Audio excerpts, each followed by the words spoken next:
we will discuss some basic characteristics of gymnosperms. Gymnosperms. So these are having naked seeds. Here the seeds which will be formed will not have any outer covering, that is ovary. So we can say that plants which produce naked seeds are nothing but these plants come under gymnosperm. In gymnosperm you will be able to see a wide diversity in the plant, that will be small plants, shrubs, tall trees, etc. Okay. Now the root system which is present in gymnosperm is a taproot system.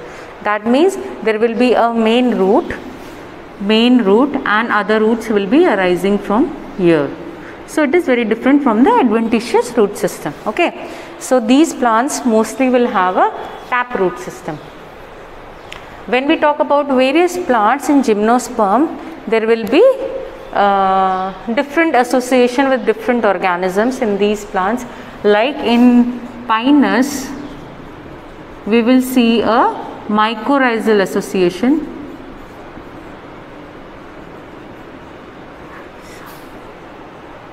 Rhiza. Okay, you will see a mycorrhizal. Okay, you will see a mycorrhizal association here. You will see a mycorrhizal association in which the roots of the higher plants of these will be associated with mesh-like structure, that is fungus, and they will live with each other in a symbiotic relationship.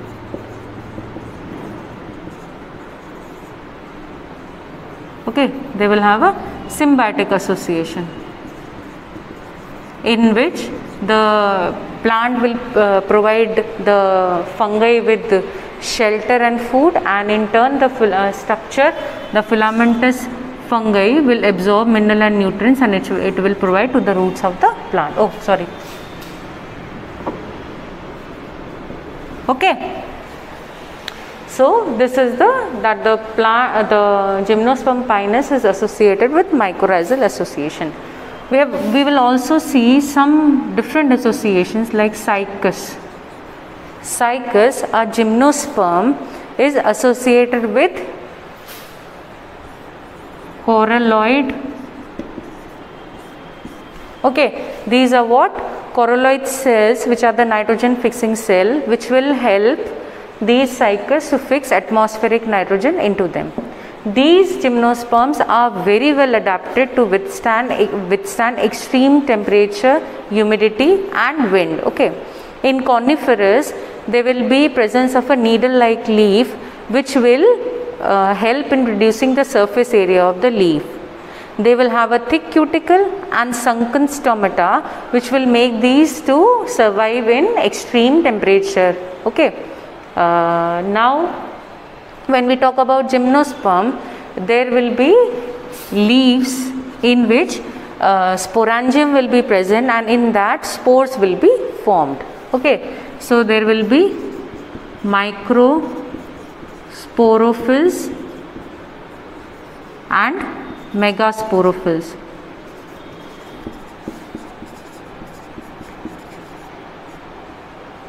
Okay, microsporophylls and megasporophylls. Okay, what are these? These are spores bearing leaf. Spore bearing leaves.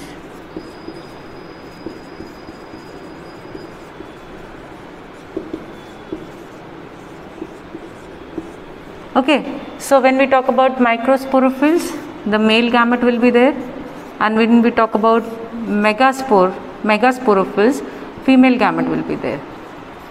Now these leaves will have small sporangia. This is the sporangia, and in this sporangia spores will be produced. Okay, now these leaves will make a compact structure, as we have already seen in the pteridophytes, and these both will be called as the fine leaves will be arranged, and they will be forming a compact structure which will be the male cone or female cone. Exact structures I will show you in the slides. Okay. So the leaf bearing spores are called micro or megasporophylls, and they are having this sporangia structure in which spores will be produced. Okay. So the spores in the microsporophylls will be pollen like, and when we talk about the spores in the megasporophylls, they will be egg like, or that will be the ovule. Now by any method, the pollen which is formed will reach the megaspore, and there will be the fusion of the pollen with the egg, okay, male gamete with the female gamete, and there will be the production of the seed, okay, that is the zygote then embryo, and that will not be covered within the ovary wall. Okay, so here the reproductive structures are naked and the seed which is formed is also naked. So these type of plants and trees come under gymnosperms. Okay, now they produce they are heterosporous. Okay, they can produce haploid microspore or megaspore, or they will produce haploid megaspore and microspore. Okay, spores will be produced in what? Sporangia, and that in turn the structure will be formed, will be called male or female cone or male or female strobili. Okay. So the male gamete which is formed in the male cone will somehow reach the female cone. There will be the fusion of both the male gamete and the female gamete, and there will be the production of what? There will be production of the seed which will naked, and when it will reach the ground, it will germinate. Okay. Now unlike bryophytes and pteridophytes, in gymnosperm, male and female gametophytes do not have an independent free living existence. They remain within the sporangia, retained on the sporophyte. The pollen grain is released from the microsporangia. They are carried in the air currents and come in contact with an opening of ovule borne on the megasporophyll. The pollen tube carrying the male gametes grow towards archegonia in the ovule and discharge their contents near the mouth of the archegonia. Following fertilization, zygote develops into an embryo and the ovules into the seeds, and these seeds which are formed are naked. Okay. Gymnosperms. These are the plants which have naked seeds. Okay, the seeds are not covered within the ovary, or we can say that the seeds are not enclosed within the fruit. They are the simple members of phanerogams without ovary. Okay, so phanerogams include gymnosperm and angiosperm. So they are the first members of phanerogams, and they are simple then angiosperm. Term gymnosperm was first used by Theophrastus in 300 BC in his book Inquiry into Plants. Some 70 genera and 725 species are known, and in India there are 16 genera and 53 species. Most are evergreen perennial trees or shrubs. They are having vascular tissues, and they are vascular plants having xylem with tracheids and phloem with sieve cells. They are the non-flowering plants, okay, and producing seeds which are naked. Fruits are absent, flowers are absent.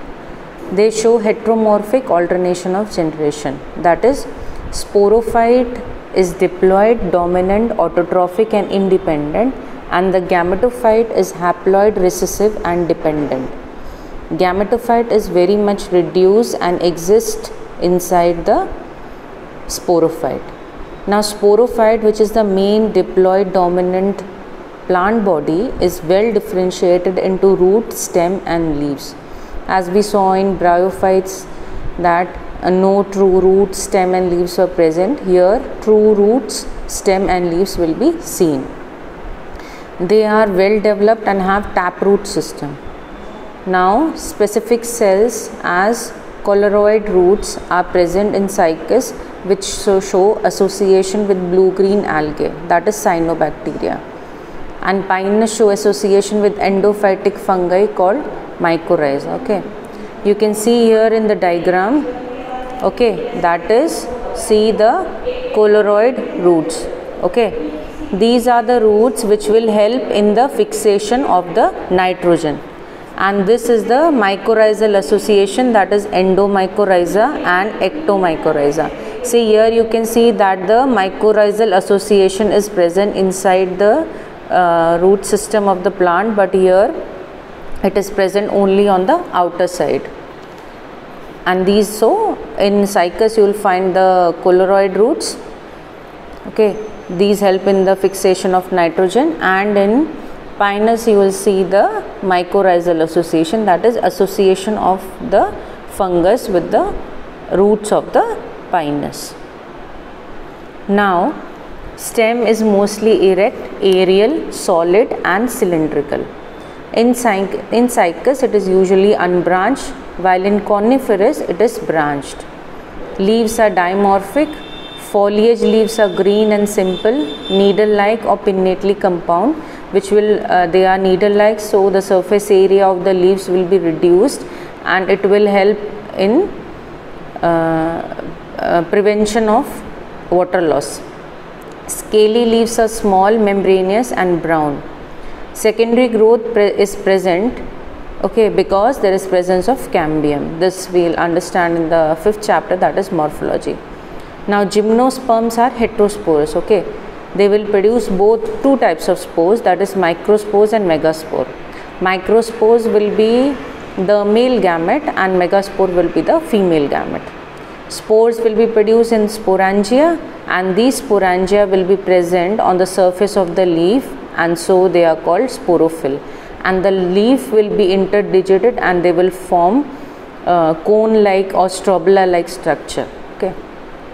See here you can see in the diagram that the entire leaves are interdigited and they form a cone like structure, okay, and in this way the microsporophylls are arranged here, see, and these microsporophylls will have spore, and in these microsporophyll or megasporophyll you will find the sporangia in which the spores will be produced. Now pollination in gymnosperm is anemophilous, that is it is the pollinating agent is wind, and direct, that is pollen grain received directly in the pollen chamber of the ovule in the same plant. Now fertilization is through a pollen tube, okay, fertilization will occur through the formation of a pollen tube, and the process is known as syphnogamy. Vegetative reproduction will occur through vegetative structures which are called bulbils, okay, so you have to remember here that the vegetative reproduction will occur with the help of bulbils, as we saw in bryophytes, that in Mercantia the vegetative reproduction will occur with the help of gemmae, that is the gemma cup.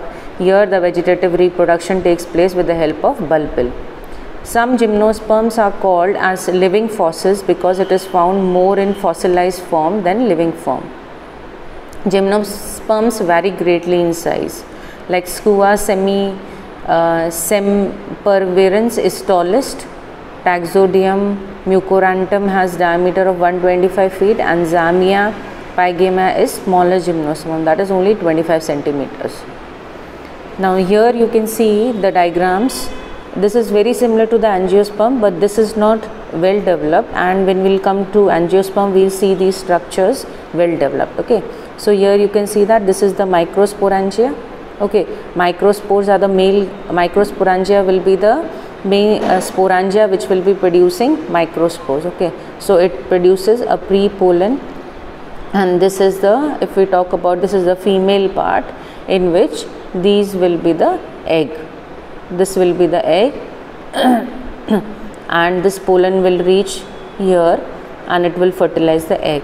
Now the seed will be produced, will be naked, okay. First there will be fertilization of this pollen with the egg, so zygote will develop, zygote will be formed, zygote will develop into the embryo, and now the embryo will develop into the seed, but this seed which is formed will not be covered with the help of the ovary, okay.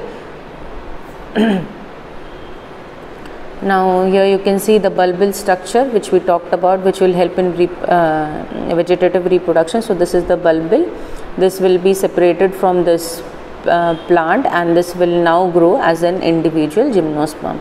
So it will help in the vegetative reproduction. Now here you can see the diagrams of some gymnosperm, pictures of some gymnosperm. This is a coast redwood. Here you can see the Zymia pygmea, and this is the Toxodium mucorantum.